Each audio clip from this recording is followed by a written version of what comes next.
বাইকনা আনোয়ার যে বক্তব্য দিয়েছেন সেই বক্তব্যকে আমি স্বাগতম জানাই। পাশাপাশি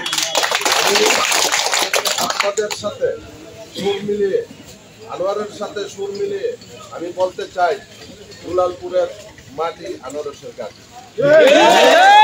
এই হিসাবে আমাদের নীতি নৈতিকতার কারণেই আমরা আনারস সরকার বলতে, কারণ আমাদের এই রেহানামতি গত 5 বছর উপজেলা চেয়ারম্যান ছিলেন।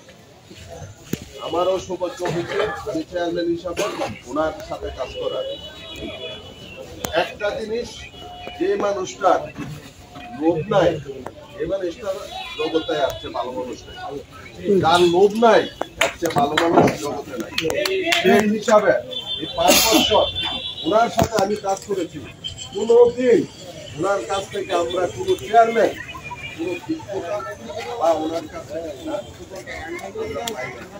আমাদের মায়ের মতো ছেলেদেরকে যেভাবে লালন করে, আমাদেরকে 5 বছর প্রত্যেকটা চেয়ারম্যানকে হিসাবে লালন করে। সেই হিসাবে আমি কোনো এক জায়গায় বলেছিলাম, আমাকে প্রশ্ন করছিল যে আপনারা কেন এই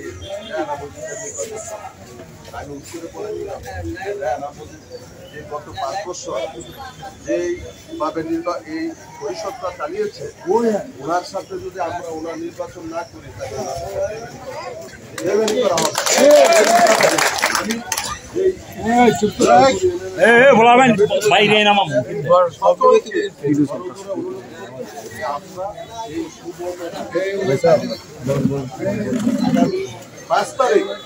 আমরা আনারস মার্কায় এই জয়ের মালা রেহানামতিদের তলায় পরাবো ইনশাআল্লাহ।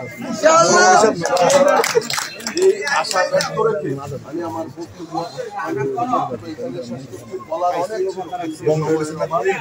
কোনো সময় বিচ্ছিন্ন যেতে পারে, জেলার নেতৃত্ব আছে তাদের